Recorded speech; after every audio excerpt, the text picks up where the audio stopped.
السلام علیکم ورحمت الله تعالی وبرکاته. د نننۍ ویډیو زمونږه د مخ د دانو په باره کې ده.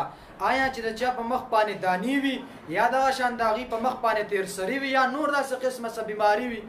او که داسې هم وي که د چا په بدن باندې بیماري، په لاسو په خپو باندې که هر قسم دانی وي یا سپونی وي یا تیر سری یا داسې برګی وي، که هر قسم بیماري وي، انشاءالله د تاسو ته 3 وظایف داسې ښیمه چې انشاءالله دا عمل څوک کوي الله جل جلاله به د مخ نه دانې ختموي. د ده چې په وجود کې په هر ځای باندې دانې صرف پې دا ورشف کوه انشاءالله د الله په حکم سره به د هر قسم دانه وي، او که غټه وي که وړه وي که تیر سری که هر قسم بیماري انشاءالله الله جل جلاله به د دې عمل د دې وظیفې د وجې به الله جل جلاله دا ښه کوي. نو راځئ ویډیو را سره پوره وګورئ. خو ډېر ملګري بیا دا خبره کوي په کمنټس کې وایي چې یاره قاري صاحب موږ ته د دې وظیفې اجازت، نو هر چا ته به اجازت وي، خو کله به اجازت وي کله چې زمونږ پوره ویډیو چا وکته هغه ته اجازت دی. بیا کمنټس ته ضرورت نشته دی، بس تاسو پوره ویډیو وګورئ انشاءالله تاسو ته به भरपूर ډېر به تاسو ته فایده وشي چې تاسو ویډیو وګورئ پوره. نو راځئ ما سره ویډیو وګورئ ټوله. خو د هغې خدمت کې د عرض د معذرت سره وایم چا چې زمونږ د یوټیوب چینل نه وي سبسکرایب کړی، هغې خدمت کې د عرض دی چې زمونږ د یوټیوب چینل دا سبسکرایب کړئ. انشاءالله بهترین وظایف او داسې قسمه اصلاحي بیانات به تاسو ته په دې کې ملاویږي. نو خبرې له راځم اولنی عمل خدا دی مجربه دعا. اولنی دا ده چې د هر مونځ نه بعد څوک یا رقیبو دا 3 مرتبه 3 پیرې چې دا څوک وي نو انشاءالله الله جل جلاله به د مخ هر قسم بیماری چې وي الله به ختموي. خو د هغې نه مخکې به یو پیره درود شریف مخکې او یو پیره وروسته په منځ کې به 3 ځله دا ووایې یا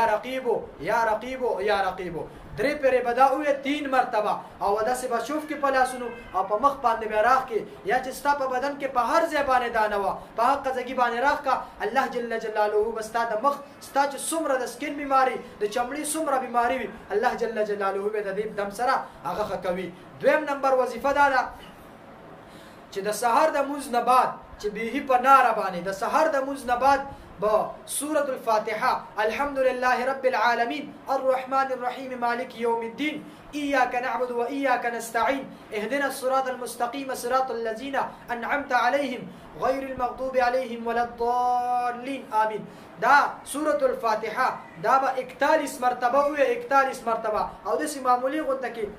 دا چل با او کی توکانه با معمولی را کاگه او دا به بیا په مخ باندې راکاږي یا چې ستا په بدن کې په هر ځای باندې دانه وه دا به په حقه ځګي باندې راکاږي انشاءالله د الله په حکم سره به ستا د دغه ستا چې د چمړې څومره بیماري وي الله جل جلاله به د دې دم د وجې د دې سورة الفاتحې د وجې به الله جل جلاله ستا دا بیماري ختموي، ستا دا دانې به ختموي، دغه شان که سپوڼی پچای هغې به هم ختموي، دغه سپوڼی به هم ختموي انشاءالله. او دې سره چې تیر سری وي هغه به انشاءالله الله جل جلاله د دې دعا په برکت د دې قرآن مجید دا کم آیات کریمه دي د دې په وجه باندې به الله جل جلاله ستا د جسم هر قسم بیماری چې هغه د چمړې ده هغه به الله جل جلاله دا ښه کوي. دریم نمبر عمل دا دی دا بهترین عمل دی او دا قرآن مجید کې په 3 سپاره کې دې نه مخکې په ما یو ویډیو کړې وه په هغې کې زه لږ خطا شوی یم هغه ما 4 سپاره یاده کړې وه نو معذرت غواړم.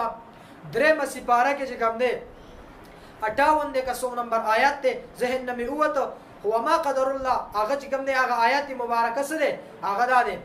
فاصابها اعصار فيه نار فاخترقت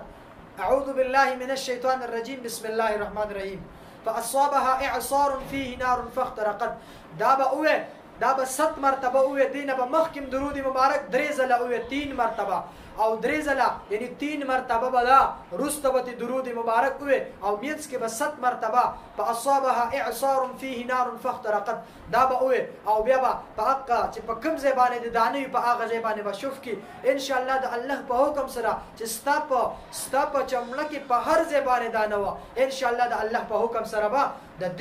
دې دعا د دې آیت کریمه د وجه به الله جل جلاله ستا دانې ختموي که هغه سپوڼی او دغه شان که هغه تیر سري که نور داسې بیماري وي انشاءالله چې د چمړې څومره بیماري وي الله جل جلاله به د دې سره هغه الله ښه کوي. نو چې دا ویډیو د هر چا خوښه شوي هغې خدمت کې هم دا عرض دی چې نورو ملګرو سره هم شیر کوي.